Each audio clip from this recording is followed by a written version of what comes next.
ومش عايزة حد غيرك، عايزة أكون معاك. هو كمان قال لي إنه معجب بيه وحبني، لكن ما كانش ينفع يقول لي ده لأننا مختلفين.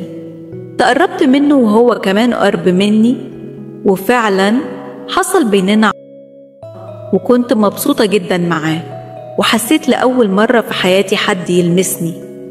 بعد كده كنت كل ما أشتاق له أنزل وأقضي الوقت معاه، وكنت مبسوطة جدا. أهلا بيكم في قناتكم. النهاردة هقدم لكم أجمل القصص، فمتنسوش تشتركوا في القناة وتفعلوا زر الجرس علشان يوصلكم كل جديد.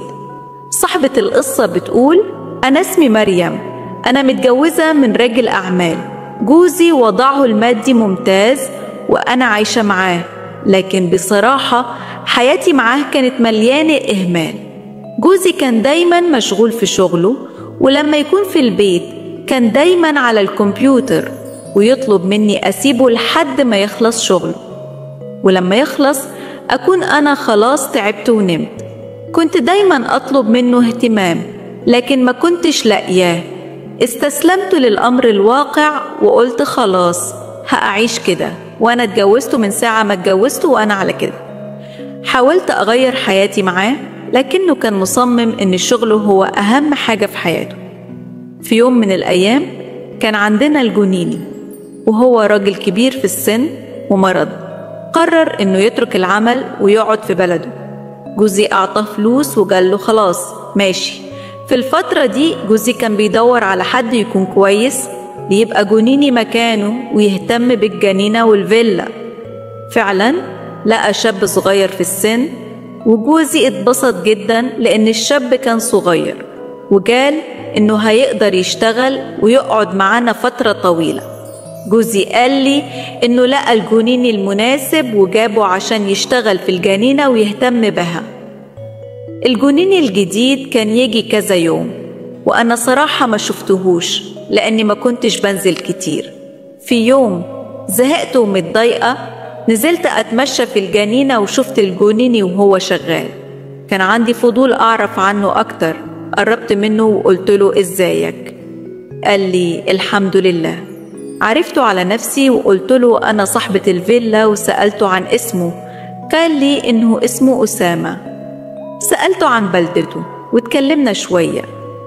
صراحة كنت أول ما شفته أعجبت بيه لأنه شاب صغير وجميل. بدأت أتكلم معاه بانتظام، وكنت أحيانا أجيب عصير وأدعيه لنتناول معا على الترابيزة في الجنينة بعد شغله. هو في البداية كان بيرفض، لكن بعدين بدأ يقعد معايا ونتكلم. كنت أسأله عن حياته، وكان هو يسألني عن جوزي اللي مش موجود في البيت.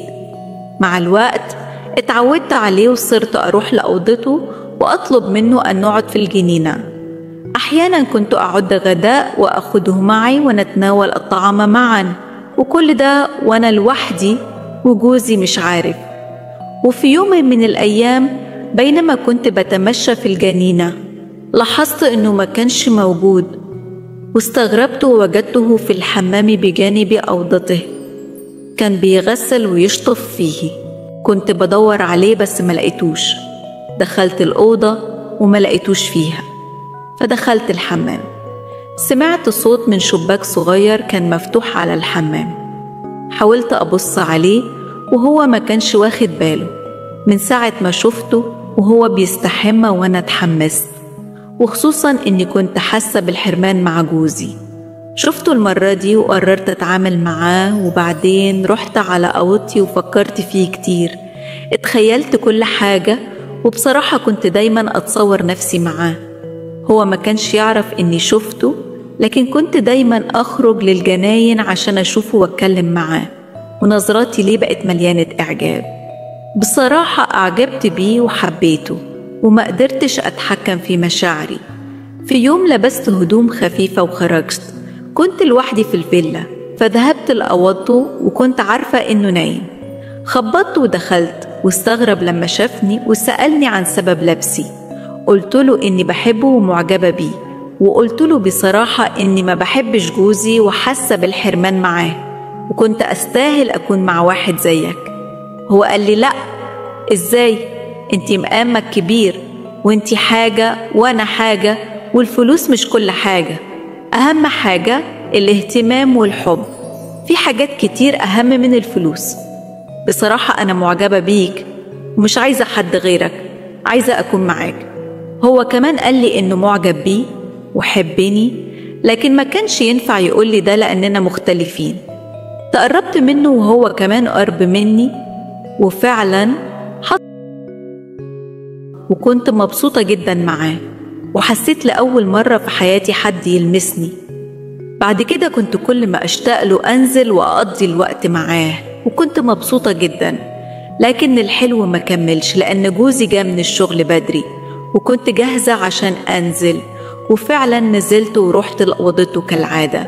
جوزي حاول يدور علي في الفيلا، ولما ما لقينيش راح لجنيني وسأل عنه.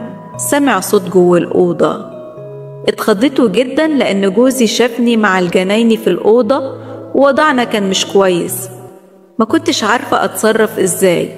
جوزي كان ممكن يقتلني، لكن الحمد لله قدرت أهرب أنا والشخص اللي معايا، لأنه لو كان مسكني كان هيقتلنا أو يرفع قضية ويدخلني السجن. قدرت أهرب وأنقذ نفسي، وبرضه هو السبب في اللي كنت فيه، لأنه كان محرم عليا كل حاجة. حسيت طول الوقت بالإهمال بسبب جوزي، وهذا خلاني أغلط. بعد اللي حصل قررت أكتب له جواب وأطلب الطلاق. قلت له في الجواب إنه هو السبب في اللي كنت فيه، وحسسني بالحرمان، وإنه عمره ما اهتم بيها. كتبت له كل حاجة في الجواب، وطلبت الطلاق لأني مش قادرة أكمل معاه بعد اللي حصل. وصلنا لنهاية القصة، ولو حد عنده حل لمشكلتي يقول لي في التعليقات. مع السلامة.